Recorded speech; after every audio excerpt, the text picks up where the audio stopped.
Hello and welcome back to the channel. Welcome back to another video. In this one, myself and George from Ingenuity Fantasy, which if you don't know about Ingenuity Fantasy, do check them out. The link is in the description. All sorts of good stuff on there. They've got articles from all sorts of cool people. They've got a transfer wizard, which helps you essentially, you just put in what position you need, how much funds you've got to spend on that position, and it will give you a list of players that you should consider. And then it's got our player rankings on there as well, which is what we'll be talking about today. So myself and George have each made top 10 lists for 6 different categories. That's budget defenders, budget mids, premium mids, budget forwards and premium forwards. So we'll be going over those. Now, the video in this is a little bit off. We're a bit static for most of it. Apologies for that. Now, we'll get that sorted next week, but treat this one like a bit of a podcast. The audio is completely fine, so no worries. Let's get into it. Hi guys, and welcome back to the first edition of the FPL player rankings for the 2025-2026 season. It's been a long time coming. And as always, you know, the first week is incredibly hard to predict, but me and Brad are prepared to give it our best shot. So as always, we will get started straight away with the cheap defenders. And I think a good place to start, we probably owe it to Brad, is with some of the West Ham boys. So I mean, they seem to be grabbing the headlines at the 4.5 million range a bit. So, I mean, as a West Ham fan yourself, how confident can we feel about Wan-Bissaka and Juve? Yeah, I mean, I haven't been optimistic West Ham-wise in general for a couple of seasons, but I do think that these two are very good at 4.5 million. I think they're very nicely priced. Our fixtures aren't that great. Game week 1 is obviously very good against Sunderland. After that, it's not the best really, but I just think that firstly, Juve is going to be one of the most attacking wing backs you will ever see in the Premier League. He is going to be so high. Wan-Bissaka, obviously we know that he's good for kind of tackles and everything like that. He also got the most assists last season out of everyone that is this season priced at 4.5 million. It was only 6, but still. I just think that both of them are actually going to be really good going forward. Wan-Bissaka was, when we talked about it last season, everyone was like, oh, he's just this 1v1 defender. Last season, he was really, really good going forward, surprisingly. Yeah. So I think that these two guys are just going to, attacking-wise, they're going to be great. Clean sheets, I'm not expecting loads, but attacking-wise, they'll be really good. Yeah. So if you had to pick between one, if you've got 4.5 million, you're having to pick between Juve or Wan-Bissaka, which direction would you go? Yeah, I mean, I think it's close. I've got Juve above Wan-Bissaka in my list. You've got them the other way round. But I'm probably more confident that Juve is nailed than more so than most people are, I guess. Just because I guess I'm potentially more in touch with West Ham than others might be. But I can't see Juve not starting every single game. I mean, Scholes is the other option, who is quite good, but nothing like Juve. I'd go Juve. Yeah. Yeah, and I think, you know, it's really hard to doubt the amount of excitement around Juve. It's probably there for a reason. And, you know, the way West Ham have been setting up so far and are predicted to set up, there's no reason why both of these guys can't get forward and get plenty of attacking returns.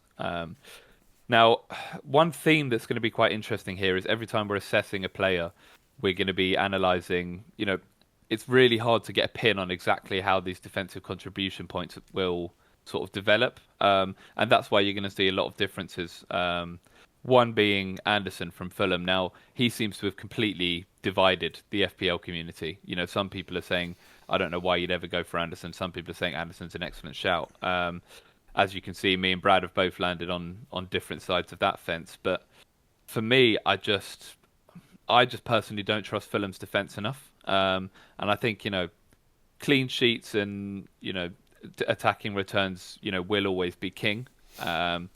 And yeah, for me, I know they were high, but, you know, someone like me, I would never go for a Tarkowski, for example, at 5.5 million for that exact reason. I think I probably need to see the power of defensive contribution before I buy into it. And that's why Anderson is not a feature for me. Yeah, that's fair. And I completely agree on Tarkowski as well. I think that 5.5 million for an Everton defender is mad.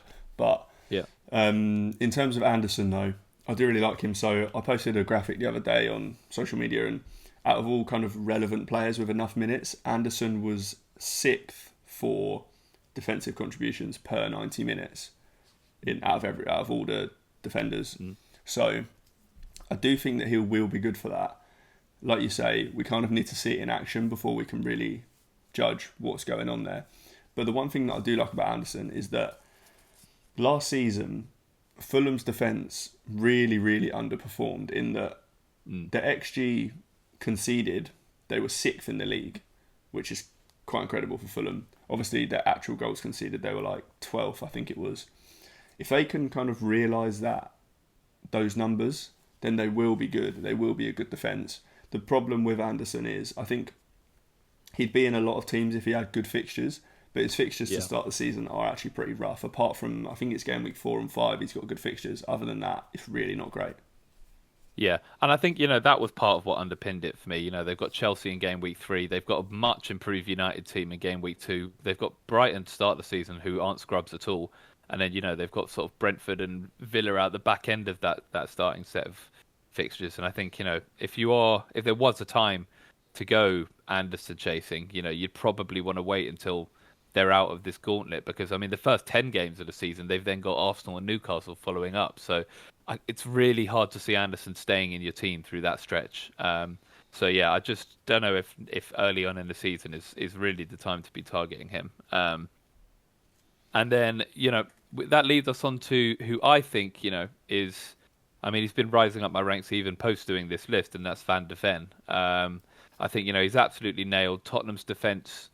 It should improve. I still, before buying into everyone heavily, I still will need to see a bit more.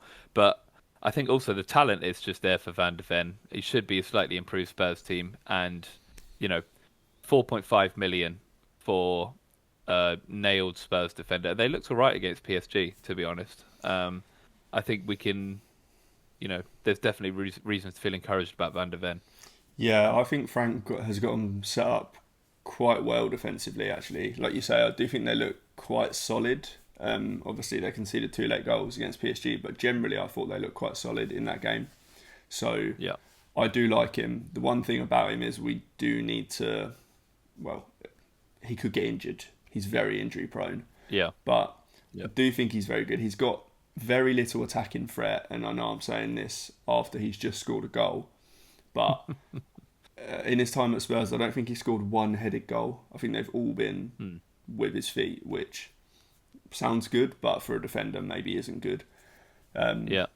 But yeah, I do like Van de Ven, to be honest. He's actually relatively low on my list, but that's just because I really like some of these other guys. But yeah, Spurs have got good fixtures. I do like the Spurs defence. I'll be starting with at least one Spurs defender. Not sure who that'll be, but it'll be at least one, maybe 2.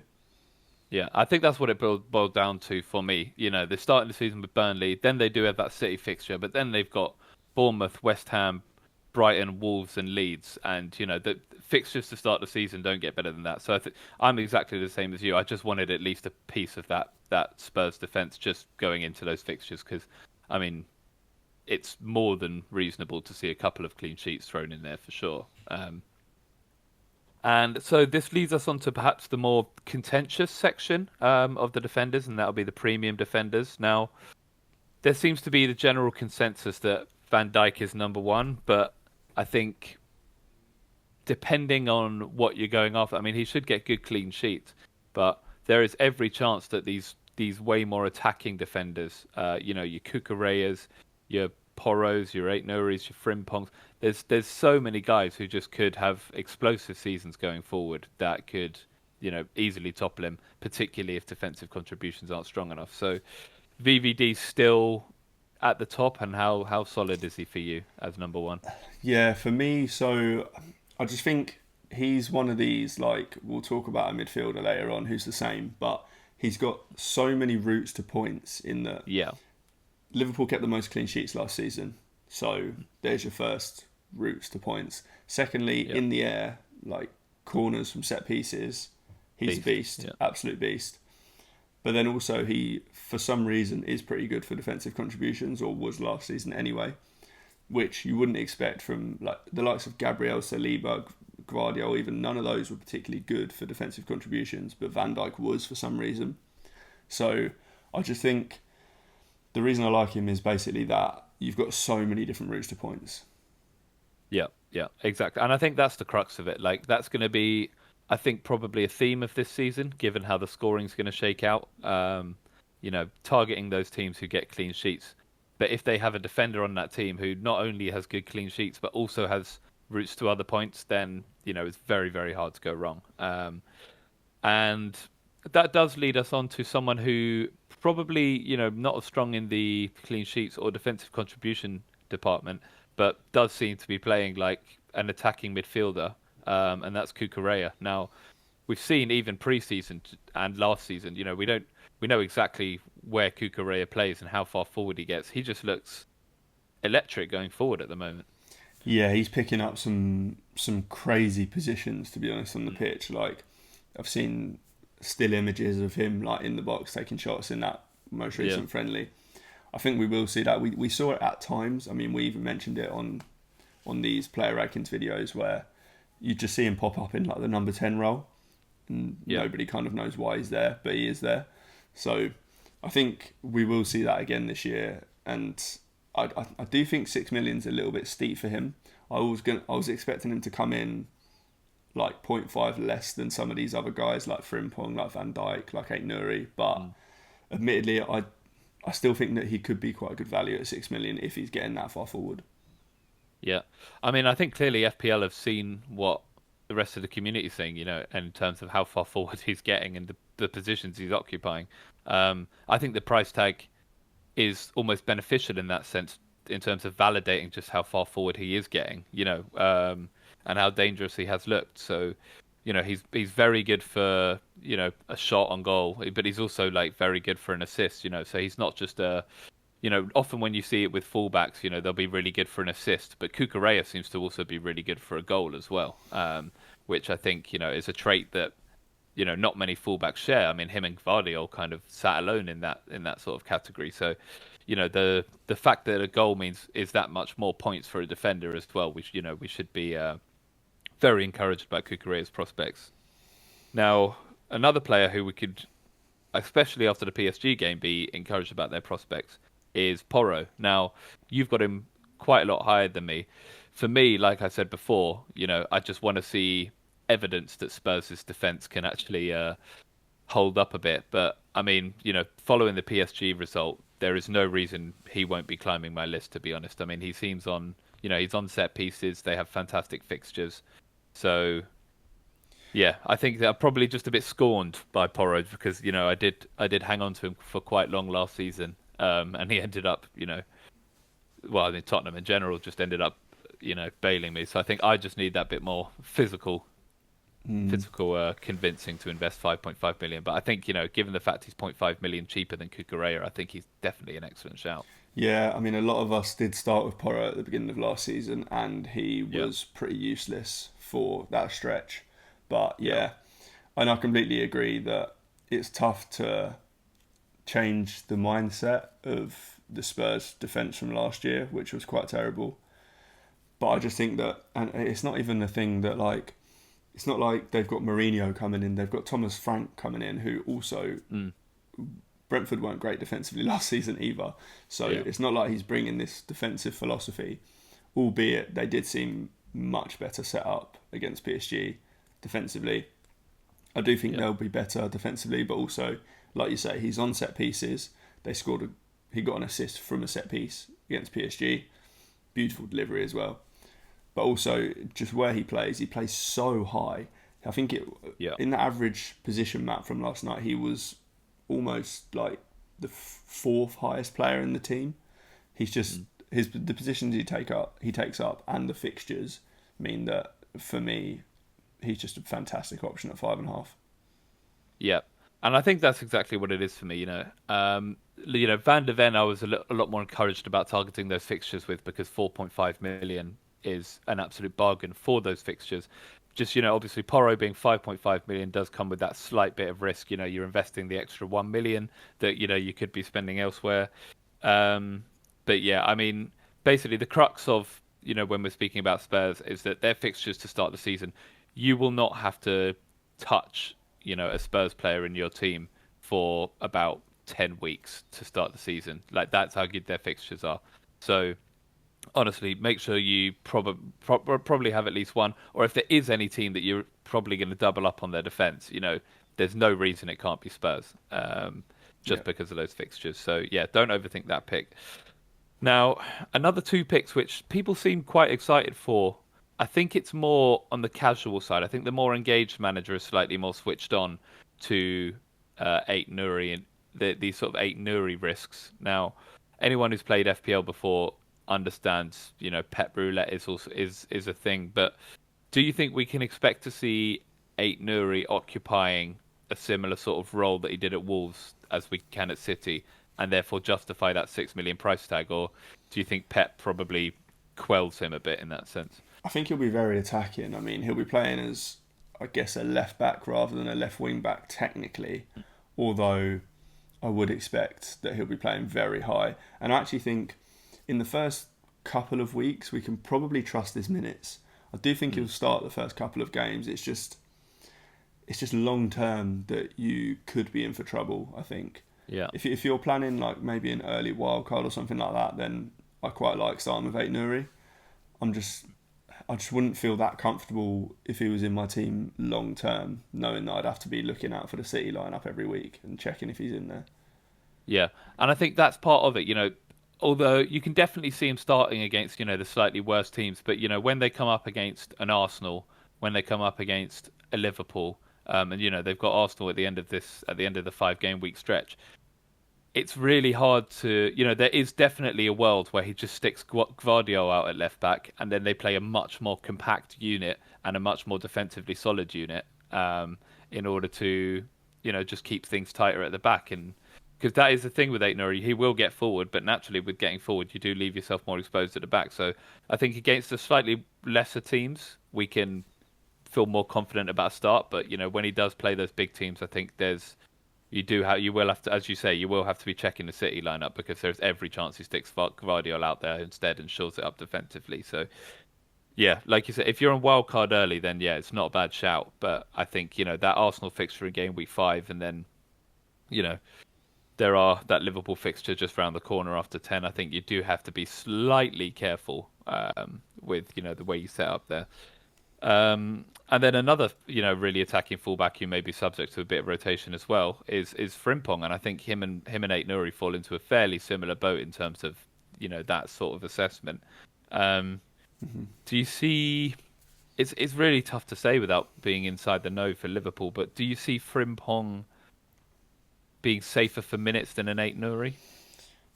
Again, I think at the start of the season they are both pretty safe. I mean, at the start of the season, in fact, Frimpong is safer because Conor Bradley is actually injured. And Conor Bradley seems to pick up so many injuries that maybe Frimpong just will be fine.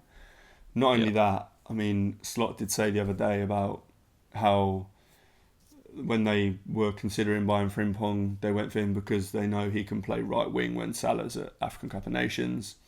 That could be interesting when it gets to that point in the season. But I do think for now, he will play the first few games because Conor Bradley's injured. So for that reason, I like him. But again, long term, I'm just unsure. And given that Liverpool's kind of really nice fixtures don't start until like game week 4-ish, I don't really feel the need to take that risk early.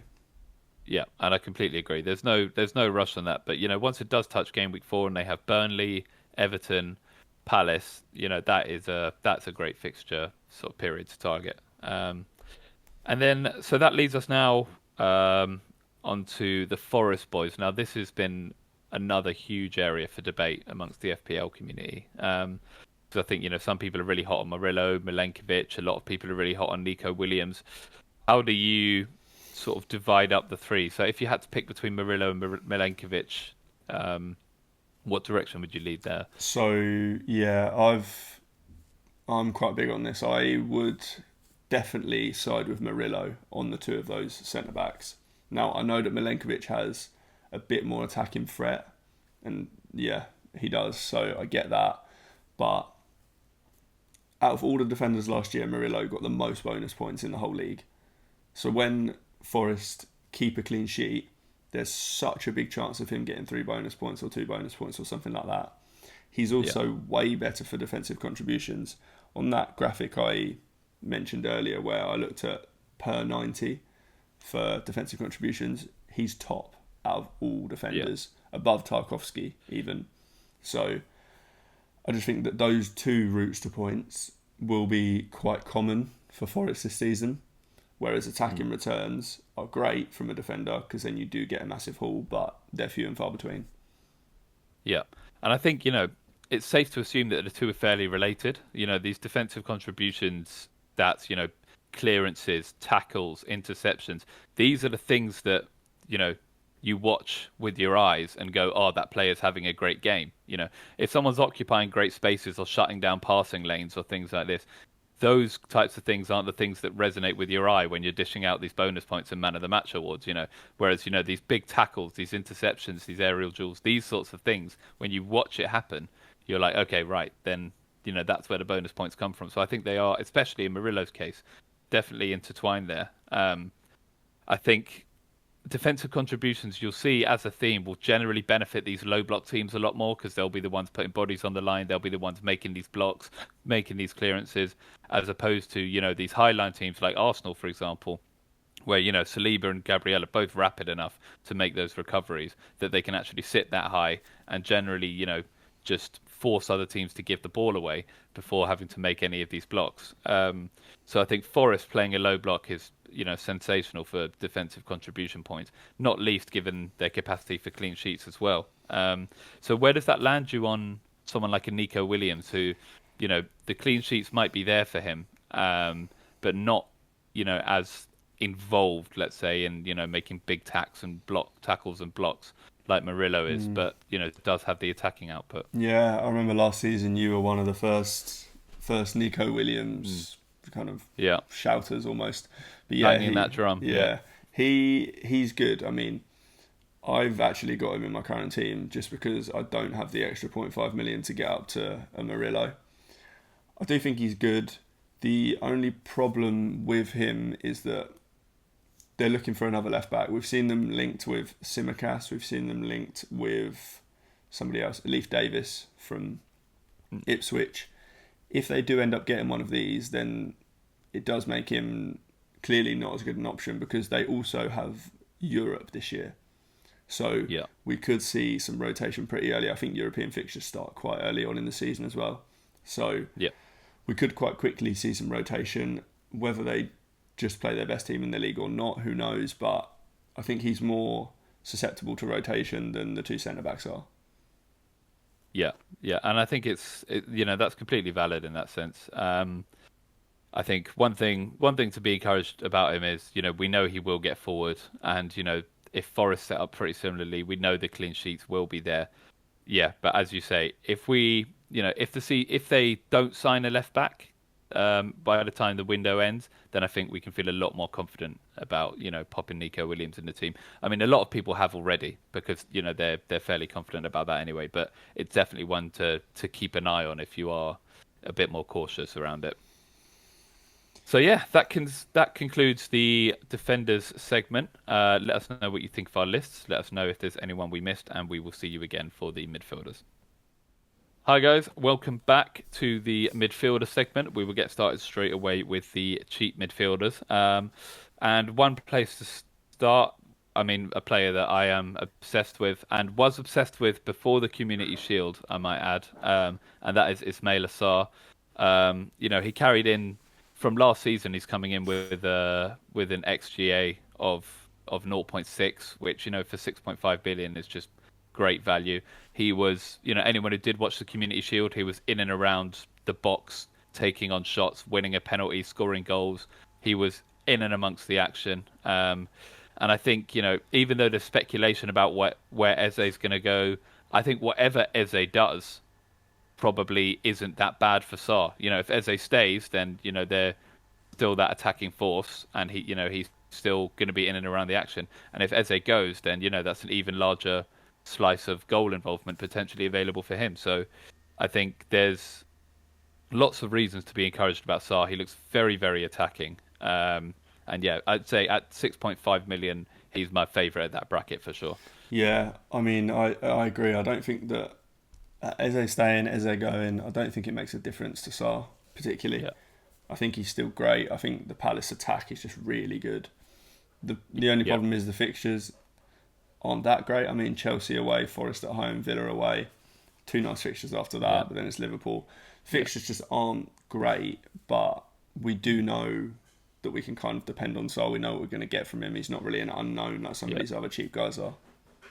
Yeah, exactly. And I think, that's those Sunderland and West Ham fixtures out the back of the 5, just do cover the Chelsea and Villa ones at the start quite well. And Forest at home.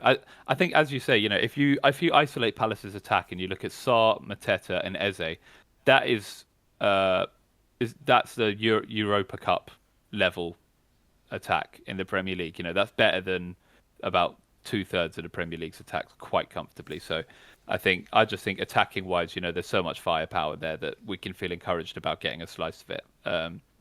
And yeah, you saw in the Community Shield, even teams like Liverpool, their attack was giving a lot of problems to. They could have had a couple more, if we're being honest. So yeah, I just really like the way their attack looks, and I think Sarr at 6.5 million is fantastic value into it. So I think, I'm just quite hot on him. Now, another one who is dividing opinion again, a lot of these opinion dividers will fall along these defensive contribution debates, and that's Elliot Anderson. I've got him at the bottom of my list. You've got him quite a lot higher.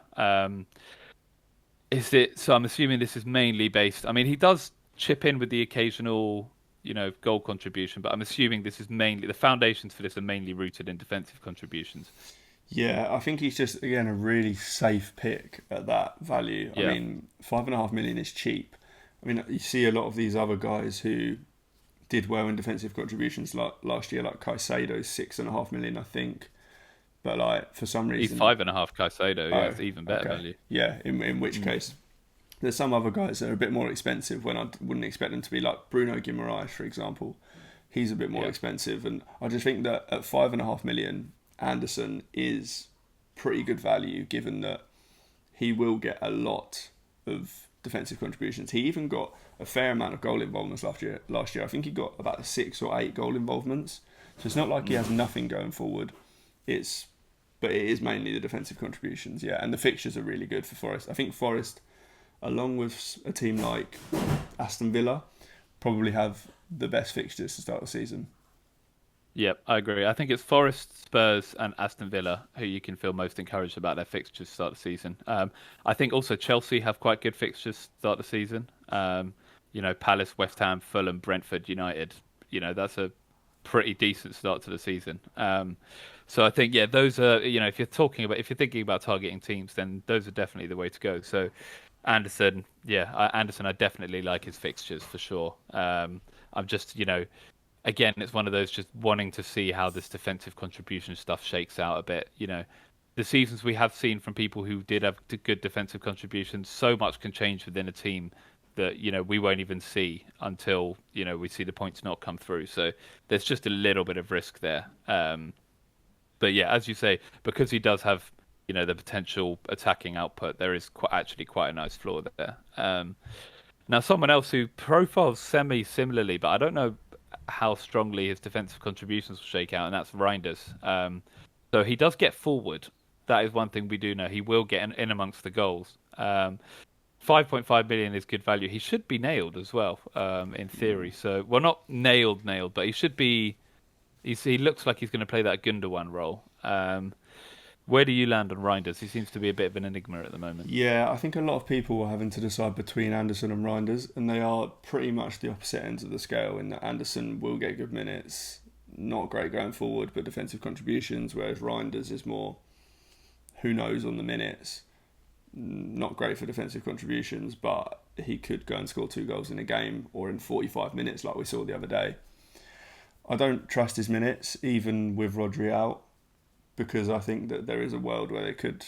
I mean, in that friendly, Nico Gonzalez played as the 6, with then Reinders as an 8, and then I don't know who was the 10 at that point. But there's just so many other players they could play in that spot. I mean, Gundogan himself can play in there, Bernardo Silva can play in there, and I do think that if Reinders is going to be the one that's playing at number 6 because Rodri's not playing, that makes him just a worse FPL asset for us. And yeah, he might get some defensive contributions, but not enough to make it worthwhile. I don't think at that point you just go Anderson because you know he's going to start. So I do think that Reinders is only worth it if he is going to be the kind of number 8, this attacking number 8. And I think that City have maybe too many other players to suggest that he is definitely nailed. That's where I'm landing. I'm unsure between Anderson and Reinders at the moment, personally.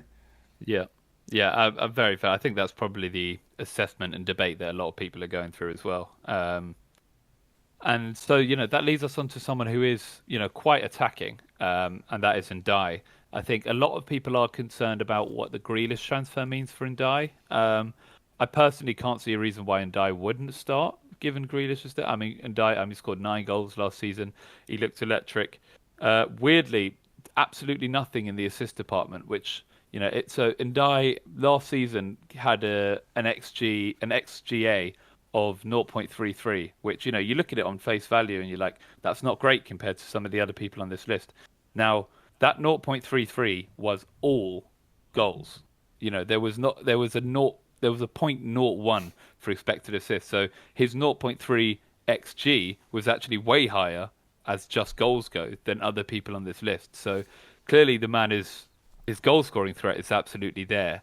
That's definitely the split you want along XG. But yeah, it's weird. I mean, do we expect Everton's attack to be good this season? Well, no, I don't think so personally. I think Grealish will help though. Like Grealish is very, very good footballer and a good creator, so I do think that he'll be good. I don't think that affects Ndai's minutes one bit, and Ndai will play football regardless. He is their best attacker, so I don't see that being a problem.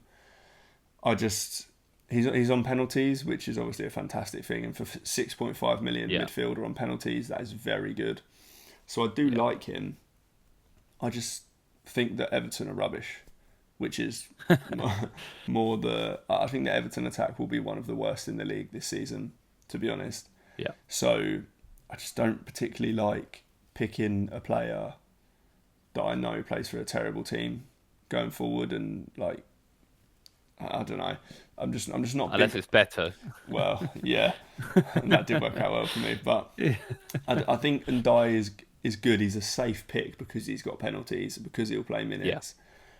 Yeah. But yeah, I'm just not huge on Everton in general. One player who isn't on our lists here, but is someone to mention from Everton as well, is Dewsbury Hall.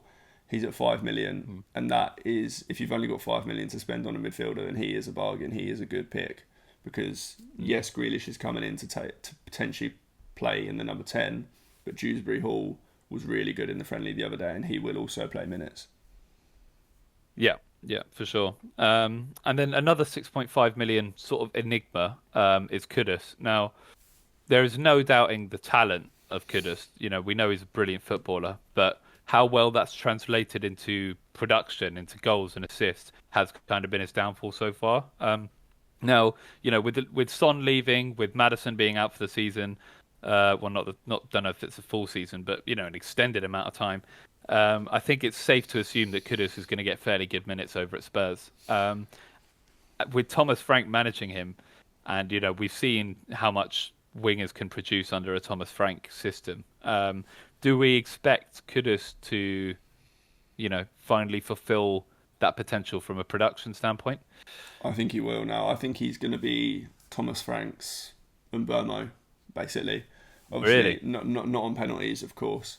That will probably be Solanke, but I think that he'll play in similar roles. I mean, we saw last night that when they played 5 at the back, he played up front.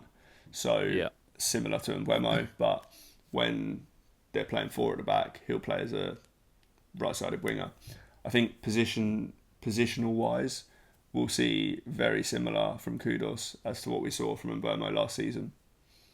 Yeah, I think, and since very similar, I know I just mentioned it, but because he is so talented, he can kind of be deployed anywhere across the front three. You could play him on either wing, and you can play him up top. So I think, given Spurs being slightly depleted, I think minutes-wise we can feel very, very confident.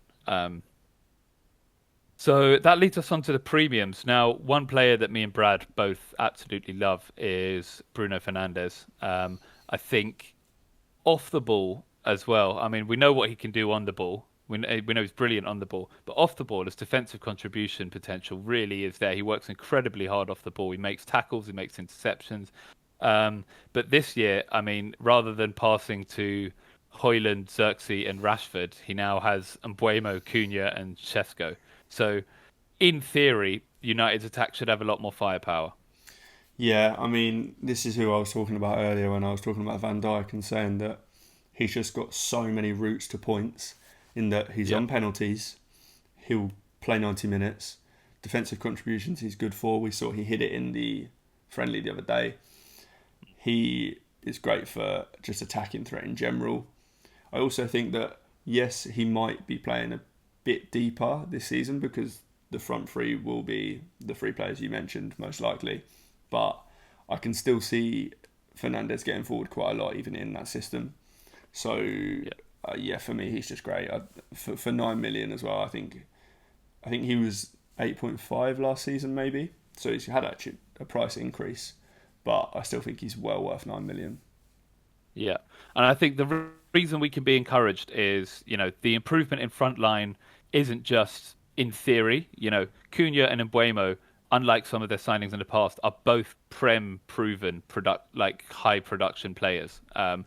Before, if you're signing like a Xerxes or a Højlund and you're like, oh, these could be good, and then they take some time acclimatizing to the Prem. We know Mbuemo and Cunha are ready to hit the ground running, and we know they're both fantastic finishers. So, in the assist department, there were so many assists that Bruno lost out on last year that just came from poor finishing in front of him. So, I think, as you said, there's so many routes to points, and even the potential ceiling within all of those routes is now even higher. So I just think, if Man United's attack is even the smallest bit better than it was last year, then Fernandes could make a laughing stock of his price tag, to be honest. So yeah, really, really big fan of him there. And then that leads us on to Marmoush. Now, Marmoush is, again, he's one of those players who's sort of quite up and down, score a hat-trick one week and then just blank a couple of weeks in a row. How do you not think his prospects are slightly damaged by Haaland, now being the mainstay of that fold? I do, in that at the end of last season, Marmoush was playing up front when Haaland was out. Obviously, that's better for Marmoush, of course it is. But I do think that he, outside of Haaland and maybe Gvardiol, Marmoush is likely to get the most minutes in that team. I think that Pep just really, really likes him. And we saw when he first came in January, when he was playing off the left, he was taking up quite a lot of central positions anyway. That's exactly where Ait-Nouri will just cover that left wing. And Marmoush will go more central. And he picked up a hat-trick in kind of the first couple of weeks. So I just think that he's now a midfielder as well, which helps a lot. If he was a forward, then he'd be much less of an option. But I think that 8.5 million is quite cheap for him, given that I do actually think his minutes will be quite good. Yeah. And it's completely fair. I think for me, it's just, the slight risk of, we don't know exactly how his prospects will fare. Now Haaland's back in and nailed, how much of an outlet he's going to be. With Pep teams, there's just often so many unknowns that you often just don't want to touch that many players not called Haaland. So I think, that's for me, that's all it is. There's every reason he could shake out that way, but then, there is just always that risk in a Pep team that he doesn't. So for me, it's just a wait and see. Speaking of wait and see, actually, Eze is going to be a really key wait and see. And I think Arsenal and Spurs are both interested. But yeah, I mean, whether he stays at Palace, goes to Arsenal, or goes to Spurs, I think he's a good option either way. But I mean, surely with a move to Arsenal, does he go straight to the if he goes straight to the moon, or would you be more excited about a move to Spurs? Yeah, I think I'm almost the opposite of that. I think if he stays at Palace, he's great. I think if he goes to Spurs, he's great. I think him going to Arsenal would be the worst situation out of the three for his FPL prospects, I think. Just because I don't think his minutes would be as secure at Arsenal as at these two other teams. That's pretty much my only reason. And I do think that he's very, very good. And like I say, if he stays at Palace or goes to Spurs, then he's a fantastic option. At Arsenal, not so much. Yeah, I mean, completely fair. I just think the Arsenal left wing spot is there for the taking. Martinelli. I'm not moved by Martinelli. I'm not moved by Trossard.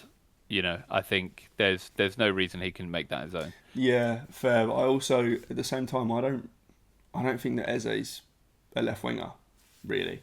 I think that if they need someone for that spot, then they shouldn't be buying Eze, to be honest. I think that Eze is so much better centrally, meaning that I just don't think that... I don't think he'd necessarily work as well on the left wing as he would if he was playing centrally, like he would be at Spurs. And at Palace, he's playing not completely centrally, but more centrally than an actual left wing role. Yeah, I think Arsenal have shown that they do like their wingers to cut in and occupy that space just behind the striker. I mean, you see it with Saka. You saw it with Martinelli in that season. He did explode. So, it's not to say that Arsenal can't accommodate a winger coming in. But, yeah, you're right. If he is not his natural position, so there is always that question over how well he'll produce. And so, yeah, that leads us now finally on to Cunha and Mbeumo. I just think, given their Prem proven, I think we can feel slightly more confident about their potential output than we can about other players who have, previously been Man United signings. But yeah, you're just not buying Man United quite yet. No, I mean, I don't think we need to because the fixtures are pretty rough anyway to start the season. I mean, they've got Burnley in game week 3, which genuinely Fernandes is a captain option for. But oh yeah, for sure. Besides that, their fixtures are pretty rough for the first 5 in general. Yes, we can feel a little bit safer that Mbeumo and Cunha will improve Man United. I do believe they'll improve Man United, but I think because the fixtures are bad, we can actually just wait and see on them. Like Man United are terrible; they were last season. I think they'll be better this season, but I don't think we need to jump on these guys early. And also, certainly with Mbeumo last season, a lot of his goals were penalties. And that's not to say he wasn't great. In general, of course he was. And so was Cunha. Cunha didn't score any penalties. But obviously, Mbeumo won't be taking penalties this year. So that does dampen his appeal a bit. Yeah, completely fair. So that rounds out the premium midfielders and indeed the midfielder segment. Let us know what you think of our list. Let us know if there's anyone we missed. And we will see you again for the forwards. Hi guys, welcome back to the forward segment. We will get started straight away with cheap forwards. Now, I just want to caveat this by saying, especially even while we're doing our lists, there's so much movement. There's so many squads that could still be chopped and changed. One being Welbeck. Welbeck is at the top only under the assumption that he starts, which I think he probably could do. But then there is that minutes risk from Ruta, so that is an ever-present threat. But I think the only 3 cheap forwards that are worth considering, as Brad mentioned, because with Beto joining in and Dye, and there's also risk around that. So Füllkrug, I think, is probably a good place to start as far as discussion goes. Now, Brad is probably in the best position to shine some light on how good an option Füllkrug is. Füllkrug, talk to us. I think he's a really good option. I think that he is going to surprise... It's such a fan thing to say, but I do think he's going to surprise quite a few people this season. I think he's going to be very good if he stays fit, which is the key point here, because last season he did struggle a lot with injuries. But if he does stay fit, he will start games. I don't think we need to worry about that. Yes, we've got Callum Wilson now, but Füllkrug will 100% be starting games instead of Callum Wilson. He might not play 90 minutes every game, but I think that's fine. He definitely won't be on penalties either, not to begin with at least. He's got a good penalty record, but it'll be Paqueta and Bowen that are dealing with penalties. But Füllkrug, he's had a fantastic pre-season. I think that, not to ramble on too much about West Ham, but the strikers that we've bought before, the likes of Haller and all these other good finishers we've bought before, they're fantastic finishers, but they're not like Antonio in the sense that they need service, whereas Antonio can create something on his own. Whereas now we're actually going to be giving service to a striker, like Juve, for example. Yeah, you could see that from our most recent friendly. He whipped in 2 ridiculous balls, and we benefited and scored 2 goals from him. So I think the Fulkrug is going to be a really good option this season.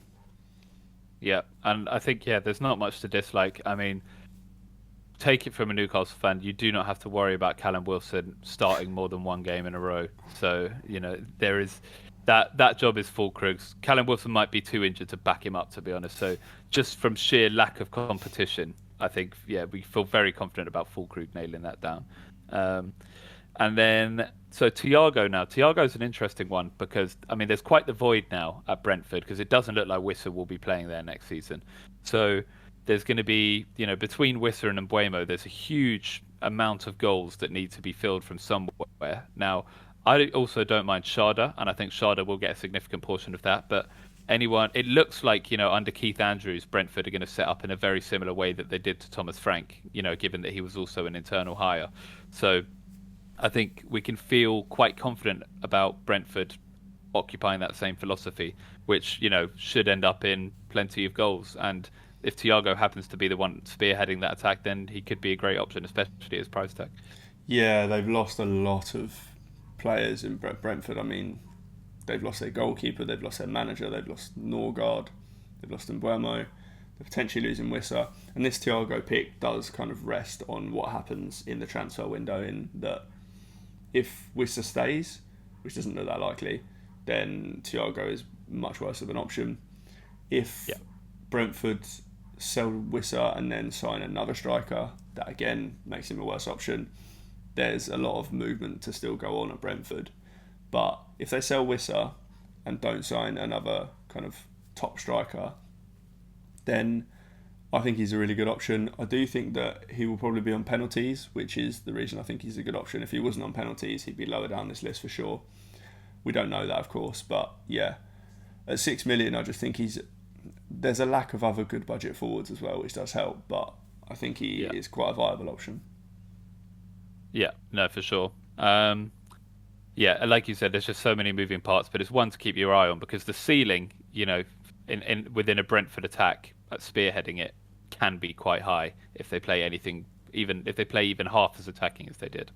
And then the final cheap forward you can actually potentially consider at the moment is Strand Larsen. Now, we saw how threatening he was, particularly when Cunha didn't play. So naturally, that's what this season is shaping up to be. There is just a little bit of concern about, Wolves going forward in general, and just how high-powered their attack is. So I think that's probably where his main drawbacks sit. Yeah, I mean, Wolves are in a similar camp to Everton, really, in that their attack is pretty rubbish, I think.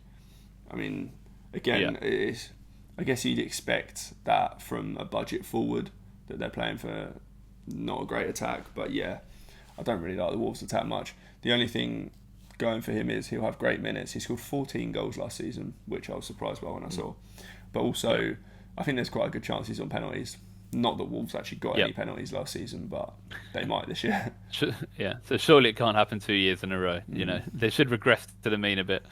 So I think, cheap forwards, not much else to talk about, so we'll move on to the premium forwards. Now, it's worth caveating quickly. I've got Isak at 2 just because I was and kind of still am under the assumption that he will get the Liverpool move. I know we said we're not selling him, but I still think, there is just that bit of me that says, Liverpool might just come in with a bigger bid and he might just go, but that was, when we did these lists, I think it was a good few days ago now. Then it looked like Isak was just going to. It was just a matter of time. And if Isak is spearheading that Liverpool attack, I think he could be absolutely fantastic. That's reflected by Ekitike, being low down my list. So those are the assumptions I was operating under. But yeah, it's in general, I think it's probably an area not to touch at all at the moment. I wouldn't go near him with a barge pole until anything's set in stone. But yeah. I don't know if you agree on that. Yeah, I mean, I wouldn't be going near him. I don't think he'll start game week 1. Even if he makes the Liverpool move in the next day or so, he won't start, obviously. And I don't think he'll start for Newcastle in game week 1 either. So I don't think we can go there regardless. I think Ekitike... Yeah, I've got Ekitike at 3. Now, this is in the assumption, essentially, that Isak doesn't move. Although I haven't put Isak anywhere in my list just because I was unsure. But I do think if Isak doesn't move, then Ekitike is actually a really good option at 8.5. Yeah. There's potentially cheaper options in the likes of, well, one cheaper option in Gakpo, who could be money better spent, maybe. But in isolation, I think that Ekitike is a good option if Isak doesn't go there. Yeah, completely agree. Now, someone I do think is a fantastic option. If you haven't got Haaland money, for me, it kind of comes down to one other person, and that's Ollie Watkins. I think Aston Villa. We mentioned how good Aston Villa's fixtures are to start the season. Absolutely fantastic set of fixtures. But also, I mean, especially in pre-season, the man's looks absolutely deadly. So there's nothing to dislike really about Watkins. Yeah, completely agree. I think I saw an interview the other day where he was saying that last season he didn't have a pre-season and it meant that he started a bit slower. This season he's had a full pre-season and he feels really good. So, yeah, I just think he's great. I mean, he's outscored Haaland 2 years in a row now. Yeah, he's still 5 million cheaper, which, I mean, admittedly, in one of those seasons, Haaland was injured for a lot of it. But in the other one, Haaland actually played more minutes. So I just think that Watkins is actually a bit underpriced for what he is. I do believe that Villa will potentially sign another striker in the transfer window, but I don't think that'll affect Watkins much at all. Yeah, I don't think we can see him threatening his minutes, even if they do sign another striker. So that leads us on to another, similarly priced asset, and one which again we're seeing divide opinion, and that's Gyökeres. I just think anyone spearheading, anyone with Odegaard, Saka, Zubimendi, these types of quality passers of the football surrounding them, I just think is in theory in line for a lot of goals. And he did get the monkey off his back, in that preseason game. So that should hopefully give him a bit of confidence. I just think there are reasons to be encouraged about Gyökeres. There are. I think he's a proven Prem scorer on a spearheading a fantastic unit. Well, I think proven Prem scorer, not true, but he's not Prem scorer. Did I say Prem scorer? Sorry, I meant proven. Sorry, not Prem scorer. Proven goal scorer. Sorry, not Prem scorer. He is. But quite clearly a very, very good finisher. I don't doubt that. Yeah, it's kind of. I don't think that he is going to be as nailed as people think he is, though. I'm under the assumption that, at least to begin with, him and Havertz will share minutes slightly. Now, that could just look like Gyökeres starting and Havertz getting 30 minutes at the end, maybe. Whatever it might be. I don't think that Gyökeres is just going to be this 90-minute guy to start the season. So, that's one reason I don't like him. The second reason is that Arsenal's fixtures just aren't that great at the start. I mean, United in Game Week 1 is okay.